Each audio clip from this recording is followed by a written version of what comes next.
I want you to move from overwhelmed by information to confident in what really matters. I want to help you move from being unsure towards direction and purpose in your healthcare. I want to introduce you to health experts. I want to let you in on tough conversations on women's health. I want to give you a place where you can lean in and learn how to take care of yourself. Let's transform your health. Let's get clear on your goals. This is Women's Health Unplugged. I'm your host, Dr. Jordan Robertson, naturopathic doctor. So much of the conversation that I have with patients in my office with women is about how much is on their plate. And today's conversation around delegation is probably going to be one of the more important episodes that we do this quarter.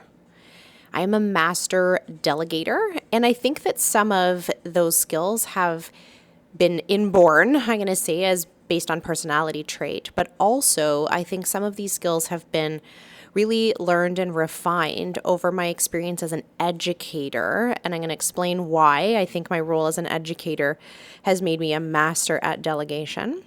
But I want to walk you through a process of how to think a little bit differently about the things that are on your plate, how to communicate effectively about delegation to get the things that you no longer want to do, no longer serve you, off your plate and onto someone else's, or maybe onto no one's plate at all. We're going to talk about that as well.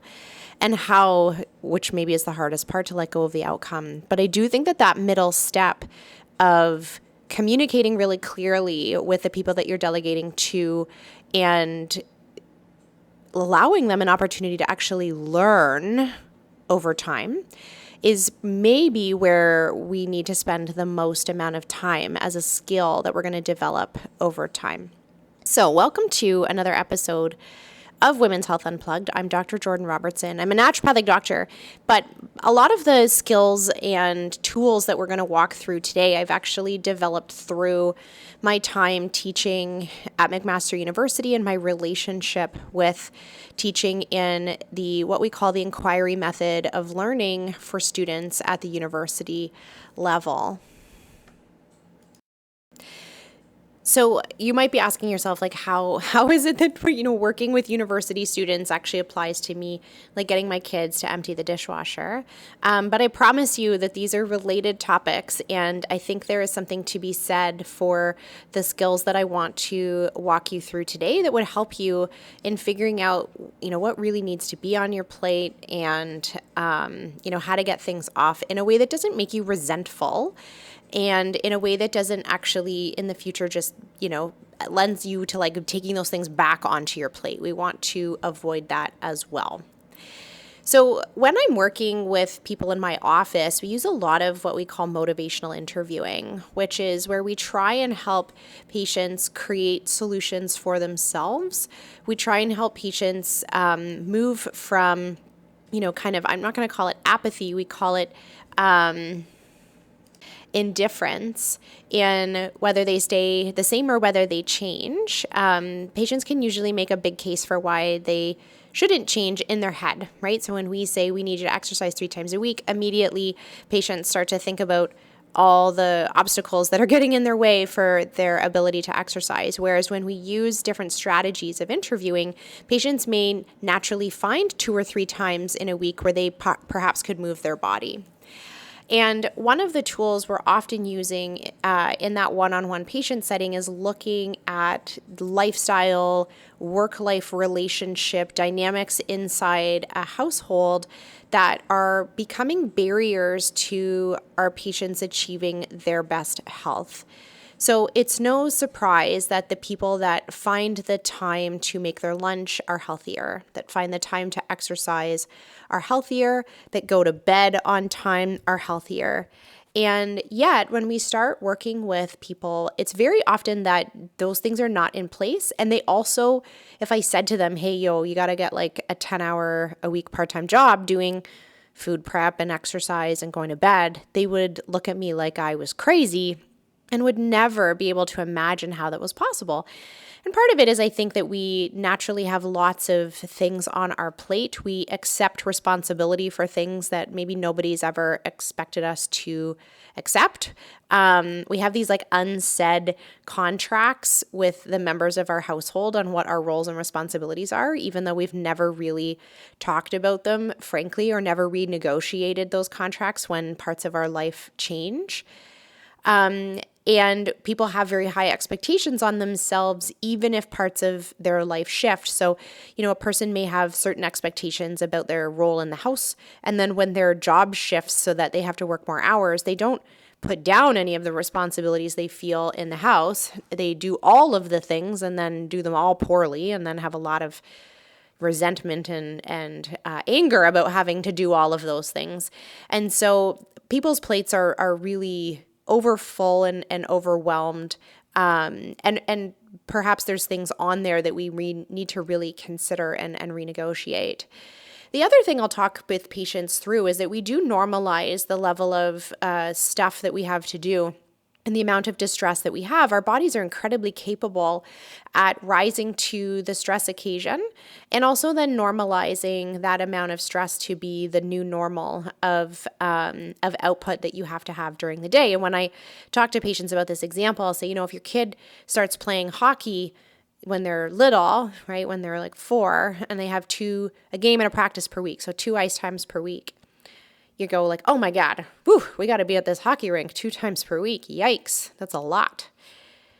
And then your kid's pretty good, and so they make this like little mini rep team, and now they have to be at the ice 4 days per week, and one of them is at like 5 in the morning, and you're like, okay, wow, like this is a lot. This is a lot of ice time. Yeah, we gotta be there 4 days a week. Okay, we'll be there 4 days a week. And then they play a couple of years in this league, and now 4 days a week is just the norm. And now they make rep. And now suddenly they have 8 ice times per week, and none of the times are good, and they have to travel out of city for games. And you go, wow, oh, geez, that's a lot. Okay, well, I guess we play rep. And what we don't remember is that we actually found the 2 days per week to be distressing at one time. Like that was a big shift that had to be made. You have to create space for it. Mentally, it was a thing. There was some fatigue associated with it, but we very quickly normalized it. So then we just did 2 nights.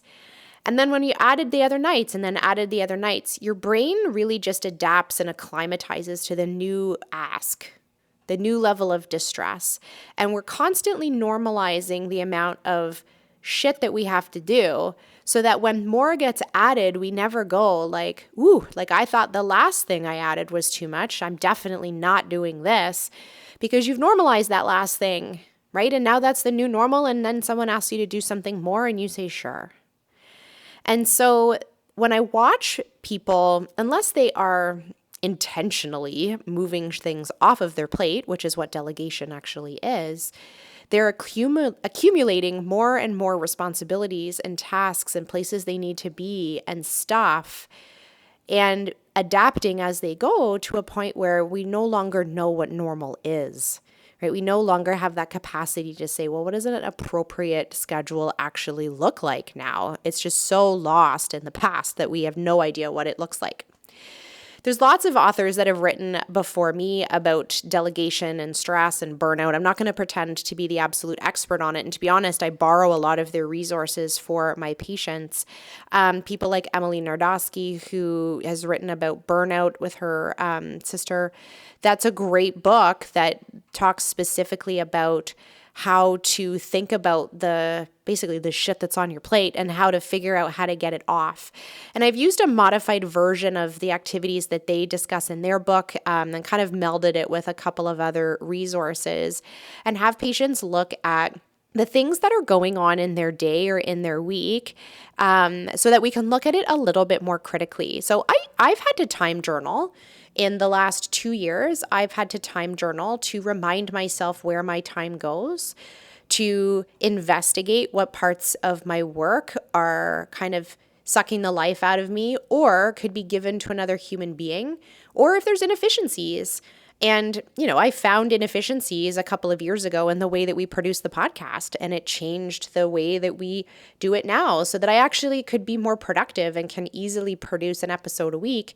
There were times where the backlog of work was getting in the way of me actually being able to do the podcast. And it was from time tracking that I was like, wow, it's more hours of work than I had really thought, or even that I had started out with, that was taking to make this happen. And it's no longer working for me to be the one that does these tasks. I need to get some help. But time tracking can be a really effective way at you seeing where your time is going and helping you create that pie chart to figure out, okay, well, if I'm not at work and I'm not asleep and I'm not eating and I'm not exercising, like, what am I doing? And it helps sort of rein in some of those lost hours. And that I'm not saying that all hours of the day have to be productive. I'm just saying if you have a goal or if you're realizing that you're overwhelmed, then we need to understand our baseline for us to be able to move away from it. Time tracking also helps you see how many hours a day you spend doing things like scrolling that are maybe not particularly productive. And when I track that, or when I have limits and things on my social media, it actually helps me read more fiction because I'm getting these constant reminders of how my day is actually going versus how I would like it to go. So a great first step is just to track your time. And I've done it like in a Google spreadsheet where it was with me all the time, and I tracked it like by the hour, what I was doing. I've even tracked my time like literally by the 5-minute increment to see how much distraction I had on particular tasks and during particular parts of my day. But time tracking has been like a really effective way for me to get a snapshot at what's actually happening with my day. And funny, when I recommend time tracking to patients, like 90% of patients will say they don't have time to do that. And I will say, if that's you, if you're like, well, that's stupid, Jordan, why would I waste my time tracking my time? Like, you're one of those people that, in yoga who hates shavasana at the end because you've got somewhere to be, right? Like, you're exactly the kind of person who needs to do time tracking if you're sitting there and being like, I don't have time for that. So that's where I start. But the second part of the activity is to start to make 3 columns about all of those things that you wrote down. And I apologize for all the swearing in this episode, but I do like to call the things that are on our plate the shit that's on our plate. So I apologize if that's offensive. That's just the way that I have always referred to it, and I definitely am not going to be able to adjust for this episode. So I make 3 columns, and I have my patients make 3 columns as well. So column number 1 is shit that only you can do. Right? Only you can have a shower, I suppose, although I maybe could creatively think of a way for someone else to wash my hair sometimes. Only you can have a shower, right? Only you can get on your Peloton. Only you can do certain aspects of your work, for sure. And what I find when people start to make this list is that they put everything in that list. Well, I am the one doing it, so I am the only one who can do it, right? And now you can see the purpose of this exercise. We are going to show you that you do not need to be the center of the task universe, and there absolutely is opportunity for other human beings or other systems to support you. But definitely when people start making the list of shit that only I can do, they'll write down things like tuck my kid in, empty the dishwasher, do the laundry, drive my kid to school, do X, Y, and Z at work. Right? They write those things down, and not because they're the only human alive that can do them. It's because historically that they have been the only person who has done them. And so if there are things on your column, and I hope that you're writing this down as you're doing it, I feel like I should just wait for you to go get a pen and a paper. Just write them down. We'll move them later. So maybe you've written the stupid dishwasher on the list of things only you can do. Leave it there for now. The next column over is the column of things that other people can do. Now, this list is going to comprise of things that you are currently doing, okay? But that technically there is a possibility that another person could do it for you. And I mean person or thing or system or tech, right? Just another entity could do this task for you. And maybe that requires some time on that person's part. Maybe it requires money to invest in a thing that creates a better system for yourself. But I want you to get creative and write down the list of the things that something or someone else could do for you, technically. So maybe that is wash your hair sometimes, right? Maybe there are tasks at work that technically someone else can do them for you. I want you to write them into that column. And maybe you're realizing that there's things in column 1 that technically belong in column 2. Quite often people will write down things like, only I can tuck my kids in per night. And then my question would be do you have to do it all 7 nights? Right? Probably not. Right? I think we can probably write that into column number 2. And sometimes that is not a job that you have to do. Okay, so now we're building out this list. The last list, or the last column, this one's my favorite. Shit that nobody has to do. And I don't mean forever. Okay? I don't mean forever. You're in a season right now. And I want you to write things in that column that nobody needs to do right now. So sometimes we carry things forward with us from other seasons of our life that now no longer apply. Sometimes we need to take a break from some of the tasks that we do for our own protection. Sometimes the tasks that we did in a previous season totally made sense and they were super helpful, and now they are not. And sometimes we can literally just put down some of the responsibilities and balls that we're carrying in favor of our own self-preservation. So it's interesting. I was talking to my husband, who is he owns a dental brokerage company that helps support the transition of dentists when they're ready to retire, and they sell their practices to new buyers, and they help them with that transition. And he is very much a task doer. So he has a huge list. He does all the things. He always gets them done, even to his own detriment. And he was overwhelmed with the number of email requests he was getting for people to collab. And I say that in air quotes because the collaboration really meant that people wanted him to do things for them, really with nothing in return. And he was getting a huge number of these requests and was responding to all of them. And he just made this decision that he wasn't going to do that anymore. He wasn't going to respond to these requests. People had requests for his time, for his articles, for stuff, and really were offering nothing in return. And so he stopped responding to them. And I didn't know this, but he stopped responding to them. And he came into the bathroom one morning when I was getting ready for work, and he was like, I've just realized that if I never respond to any of those emails, nothing bad happens.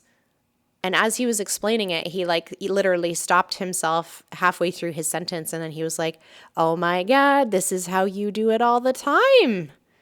He's like, you don't respond to emails all the time.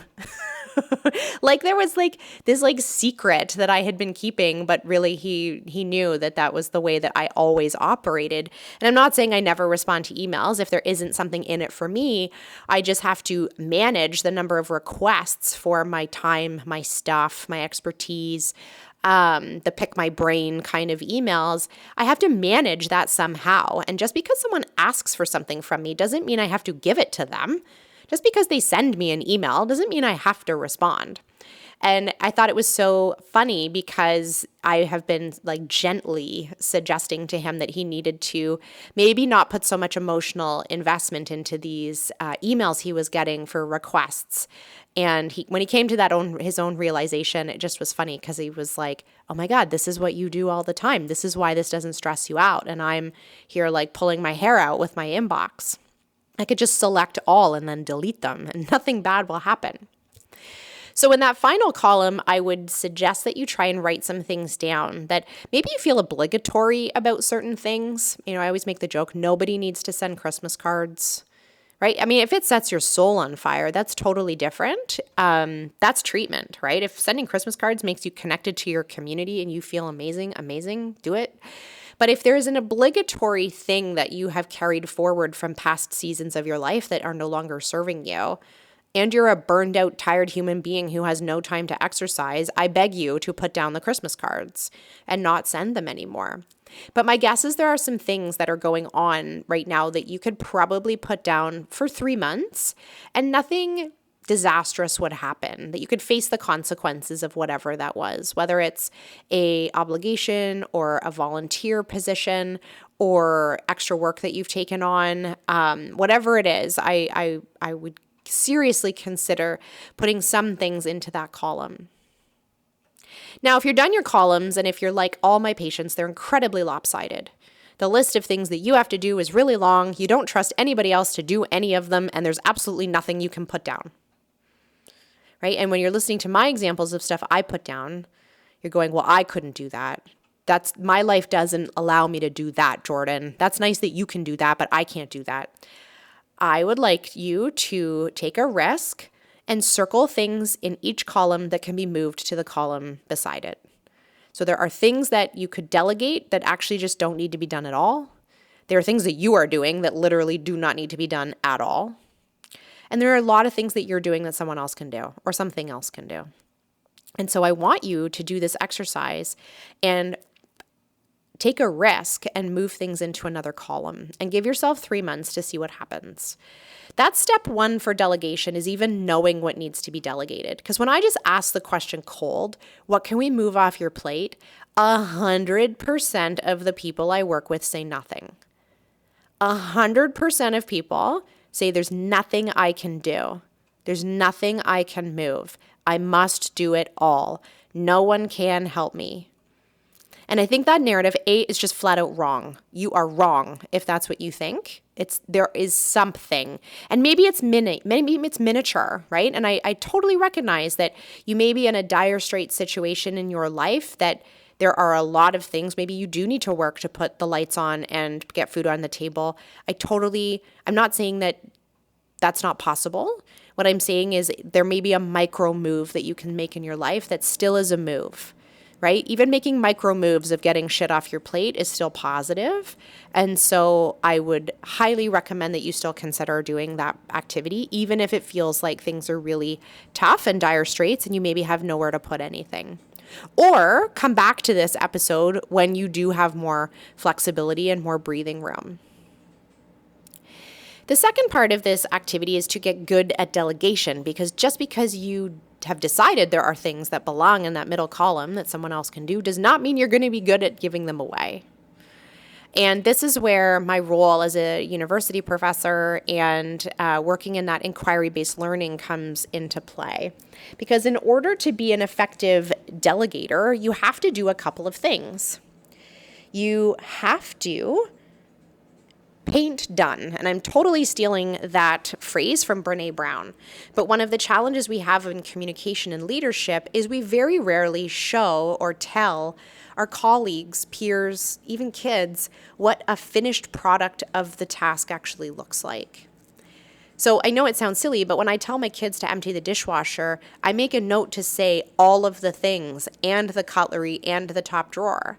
Because if I say empty the dishwasher, they're only going to empty it to their level of doneness and not my level of doneness.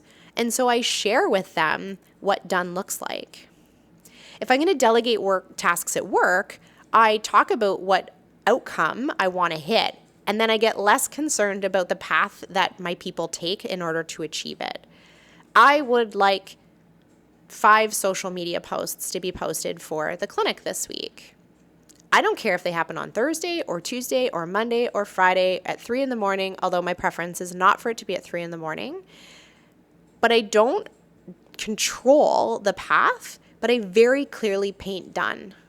And that's a huge difference in delegation. And often when we're talking about delegation, we talk about the steps we want people to take, but we don't show them the finished product. So we'll say to a team member or even our spouse, I want you to do A, B, C, and D. And they have no idea that what you're actually saying is, I want to make a centerpiece, or I'd like to change the way that we recruit new patients. Like, they literally have no idea. You've given them 4 isolated tasks. They can't see the forest for the trees. They don't know why they're doing them. And the chances are that when you give tasks like that, you're not asking for or harnessing their strengths or any contribution on their part to the project. Whereas if we say, I would really like to make a centerpiece, can you help me? I don't know why I picked centerpiece. I am not a crafty human being. It allows that person to actually be able to help you execute the finished product, and who gives a shit how they do it. And there's a huge difference there. When we delegate, we often delegate the micromanaged version of all tasks. We never tell them how we want the finished product to turn out. And then when it doesn't turn out the way we envisioned it, we take the job away. You say, well, guess you can't do that. I guess my kids can't empty the dishwasher because look, they left all the mugs in there. Well, we never really told them what we were wanting, right? We never really shared with them what the finished product actually looks like, right? We talked to them about maybe individual parts of the task. We never really showed them what the completed project looks like. And there are so many examples of this. So if you're sitting in a partnership where you think, when I ask my spouse to do something, they just do the bare minimum, you have to do some self-reflection on whether or not you actually only asked for the bare minimum.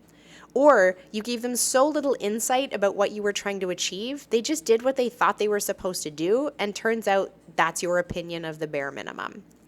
Well, instead, we probably need to include the people that we're delegating to so that they deeply understand how much we're trying to get off of our plate. They deeply understand what the finished product looks like.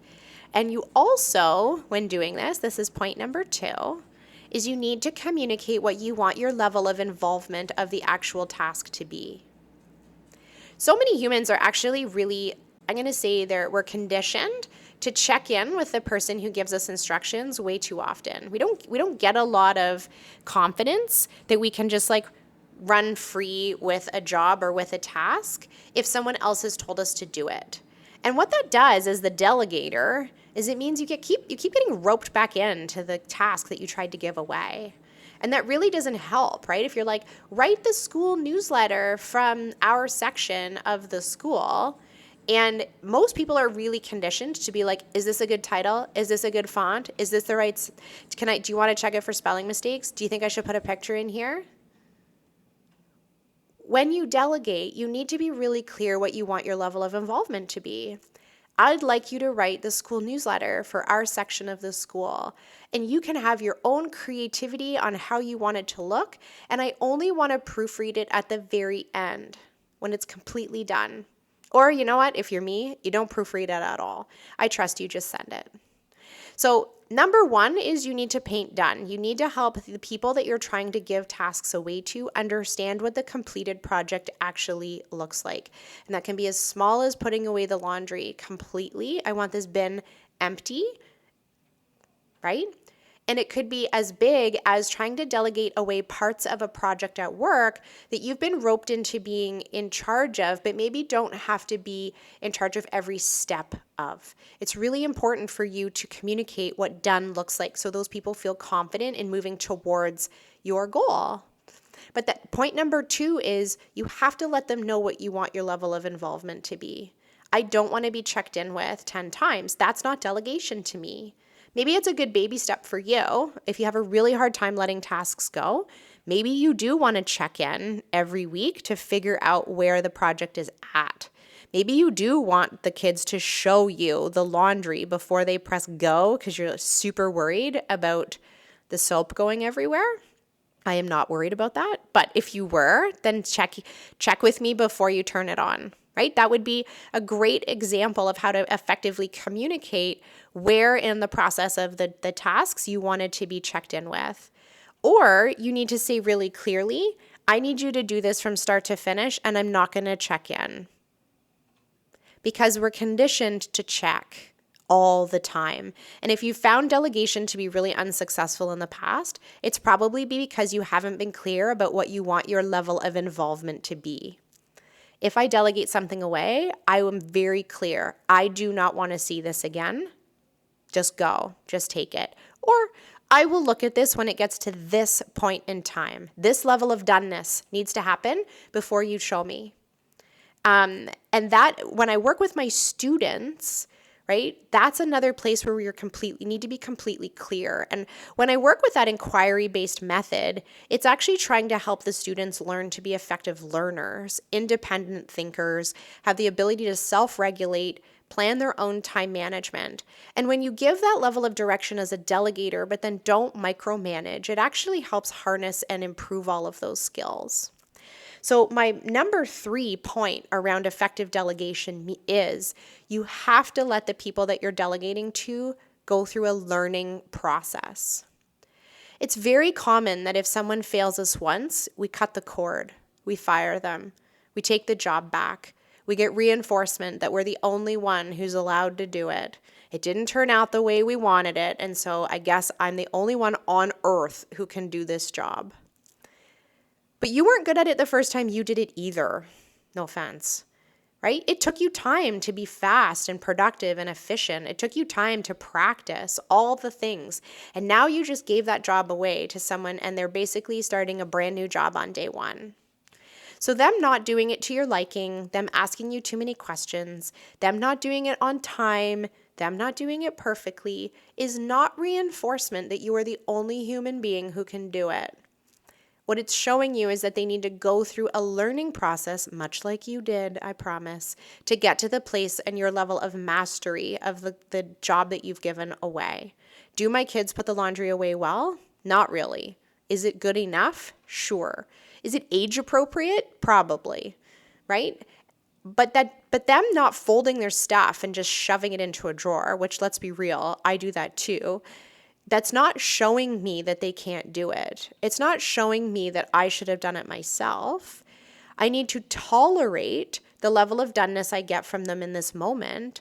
And if I want it to be effective delegation, I need to help guide them towards more independent work, better finished project or product without me accepting the job back on my list. And very often we don't have the patience to let another person learn.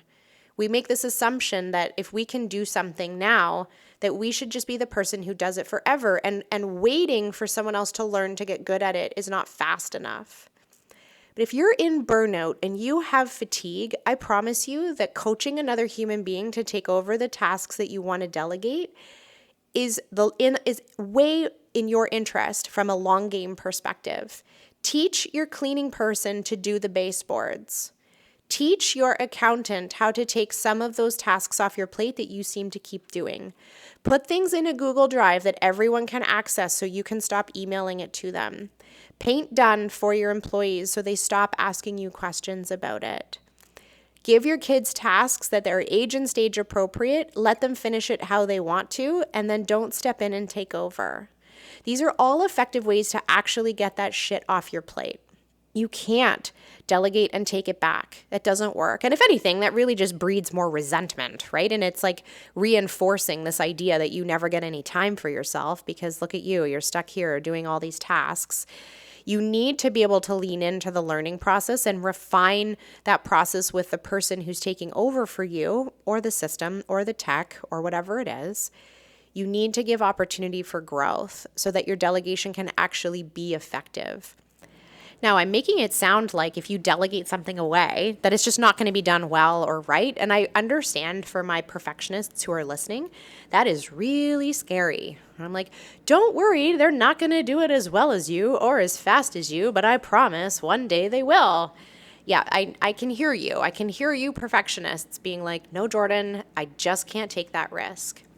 But the other thing I would beg for you to think about here, and I'm just going to offer an alternative consideration before we sign off for this episode, is that when we give that level of flexibility and freedom in how tasks are done, we often can learn something like a new way to do it or a more efficient way of doing it.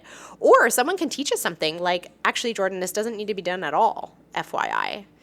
Some of my most effective delegation has been giving tasks to people who have expertise other than mine or skills different than mine, or people who just think about problems differently than I do.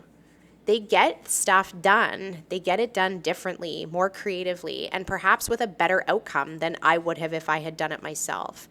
It's incredibly egotistical to think that I should be the one that does all the things. There are a lot of other humans out there, and they all have skills that are better than mine.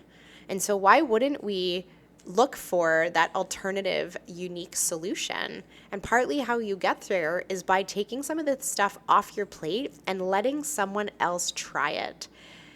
I don't think that you're going to have an epic failure by letting someone else do some work for you. I think we honestly have been scarred by like the group projects of the past, right? Remember group projects? It's like, you're going to study New Brunswick. here, you're in a group of 4, and then you're the one who's like scrambling, coloring in the flag 15 minutes before it's due because the person in your group didn't do it. That's how we were raised.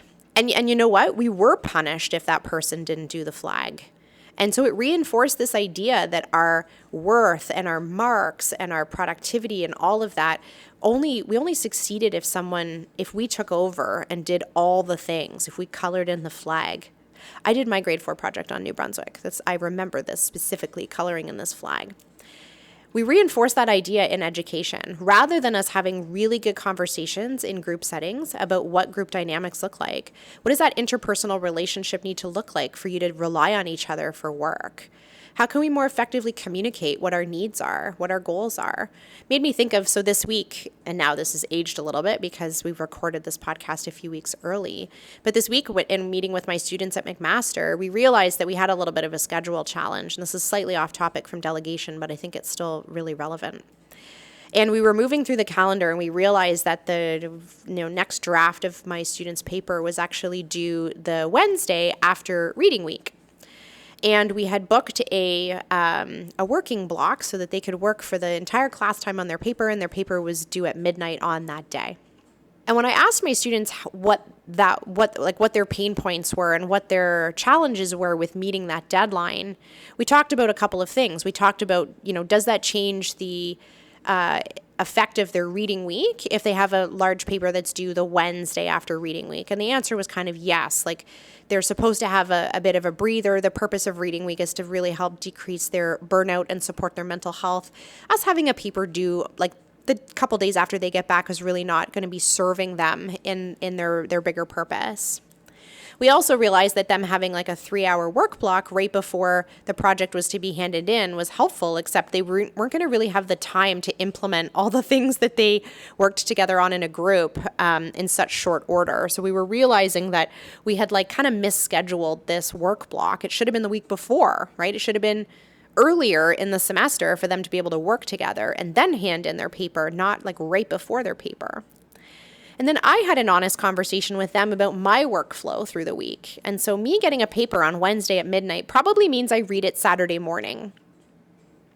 And so we sat down together and we came up with this idea that we just needed to move the due date to Friday at midnight. It gave them an additional 2 days. It didn't ruin their reading week. It allowed them to make better use of the time that they had in class together. And I wasn't going to read it till Saturday morning anyways.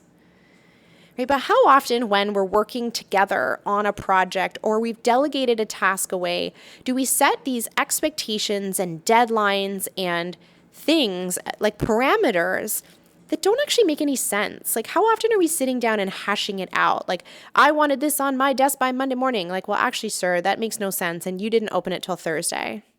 So can we please just have like really good conversations about the shit that's on our plate and how and when and where we're going to hand it in or pass it off in a way that actually is meeting all of our mental health needs? I really, really want the workplace to evolve to a spot where we can have conversations like that. Just like I had with my students to say, well, like, if I'm not going to read it till Saturday, like, why the F would I have you hand it on Wednesday? That's like out of spite almost. Let's move the day. And I think there's lots of lessons in that, and very similar to this delegation conversation, that if we're not open and honest about what our needs are, where we're going to pick up some work, how involved we want to be, what done looks like, if we're not open to hearing someone else's solution to our problems, we get stuck in the vortex of believing that we're the only human on earth that can do things, and that's not true. And if you're a tired, burned out human being, I want you to question that and write out those 3 columns and think really clearly about whether or not you have the skills it takes to delegate. And if not, let's get practicing. I hope you enjoyed that episode of Women's Health Unplugged. My goal is to help you feel more confident about your health. Please remember that what we talked about today in the podcast does not constitute medical advice, nor was a doctor-patient relationship formed. If you have questions about your healthcare or about how today's topic pertains to you, please take it up with your family doctor, your specialist, or someone on your health team.